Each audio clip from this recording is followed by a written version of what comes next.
Ever imagine yourself like in a room with global leaders, maybe even helping to prevent a conflict or something? Or how about helping to draft an international agreement? Oh, yeah.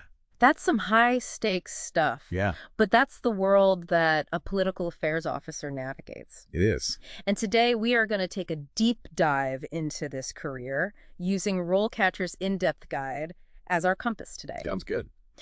So what do you think? What else? Give us a little more about this job. What does it really entail? Well, I think it's a career that goes beyond just understanding, global politics, right? Hmm. You need to be a sharp analyst, you need to be a skilled communicator, and you also need to be a strategic thinker. Uh-huh. And you're often switching between those hats all in a day's work. Wow, that's a lot. And RoleCatcher really seems to emphasize the breadth of this role, saying that it's not just about diplomacy, although that is a big part of it. Of course. They highlight a really surprising range of skills that you need to be successful in this field.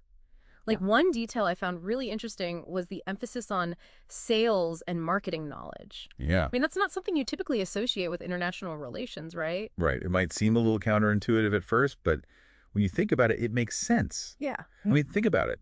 A political affairs officer often needs to persuade different parties to reach some kind of consensus, right? Whether it's advocating for a particular policy or trying to mediate some kind of conflict. That requires you to have a really deep understanding of what motivates people, how to frame your arguments persuasively, and ultimately, how to build consensus. Sure.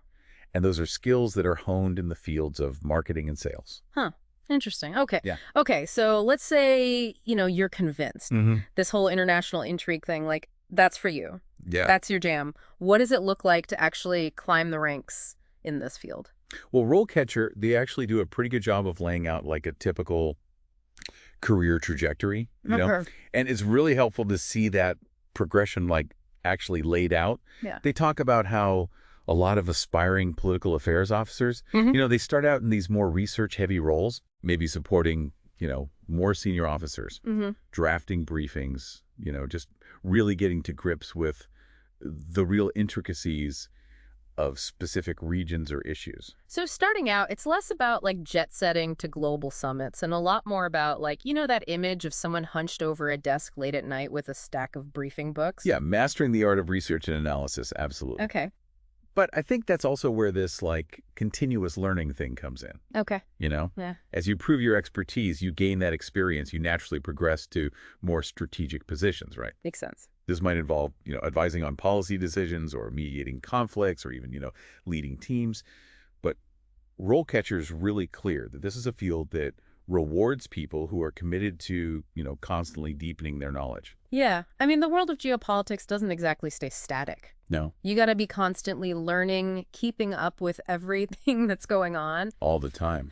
And what I thought was interesting is that RoleCatcher goes beyond just talking about traditional degrees. Yeah. When they talk about like this continuous learning thing. It's not just about racking up degrees. Yeah. It's about like constantly showing that you're, ahead of the curve. Like, Yeah. So, Yeah. RoleCatcher highlights like online courses, professional development programs, even just like building thought leadership, Like, how do you do that? writing, Hmm.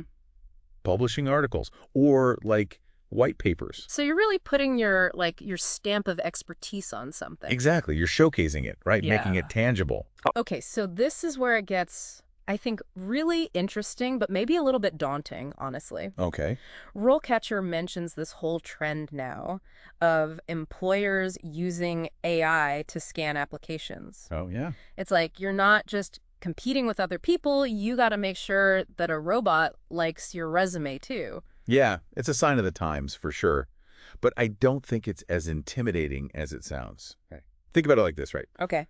Your goal is still the same. You got to make it super clear that you actually have the skills and experience they're looking for, So how do you do that? How do you make sure you stand out both to like a human who's reading your application and to an algorithm? I think that's where understanding how this AI works is actually a really big advantage. Okay. Like instead of just writing on your resume researched international policies, use those specific keywords from the job description. Okay. Like conducted geopolitical risk analysis, or drafted policy recommendations for conflict resolution. So it's about being specific and using the language that they use. Exactly. The more targeted you can be, the better. It's about speaking the language of both audiences. Okay, so we've talked about a lot of different aspects of being a political affairs officer. Oh, we have? Yeah. All sorts of unexpected skills Right. that you might need to really excel in this field. Mm-hmm. But before we wrap things up here, I want to take a step back for a second. Okay, yeah.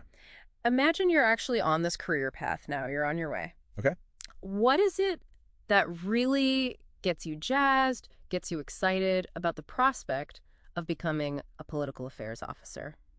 What's the heart of it for you? That is such a good question. And it's one I think you really need to be asking yourself kind of early on, you know? Yeah. RoleCatcher really emphasizes that self-reflection piece, and I think they're right on the money to do that. Mm-hmm. It's not enough to just say, you know, international relations is cool, I want to work in that. Right. You really got to dig deep.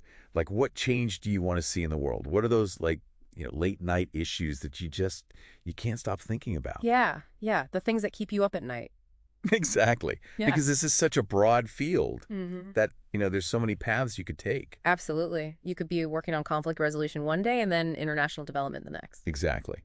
And RoleCatcher has this really helpful list, actually, of all these different specializations Ah, cool. that you can go into within this field. Human rights advocacy, climate change, global economic policy, so many things. Wow. So it's really about finding, like, okay, I have these skills, but what are the issues that I'm really passionate about, the things that I can really dig into and make a difference on? Exactly. You hit the nail on the head. It's about finding that perfect intersection between your skill set and what you're actually really passionate about. And I think that brings us to like a final thought here. Okay. Because, you know, let's be real. RoleCatcher is pretty upfront about the fact that this is a demanding job. Yeah. It can be really tough, really challenging. You're dealing with these big global challenges, often under a lot of pressure. Yeah. So I want to leave you with this. Okay. Imagine yourself. You're in this situation room. Yeah. The weight of like this critical negotiation on your shoulders. Yeah. What kind of leader are you in that moment? You know, like, what are the strengths that you would really lean on to navigate, you know, international diplomacy and all of its complexities? That is a very powerful image to leave our listeners with. Yeah. And really a question I think all of our listeners should be asking themselves as they explore this career path. Mhm. And it's a good reminder that becoming a political affairs officer isn't just about getting a job, right? Right. It's about really embracing a career that is full of challenges, yes, but also so many opportunities and, I mean, just the chance to really make a difference in the world. Yeah, absolutely. And if you want to learn more about similar careers in the world of diplomacy and international relations, RoleCatcher also has some pretty incredible guides on diplomats and embassy counselors as well. Oh, cool. So check those out. But for now, we're going to wrap up this deep dive. So until next time, keep exploring, keep asking the big questions, and really just keep learning.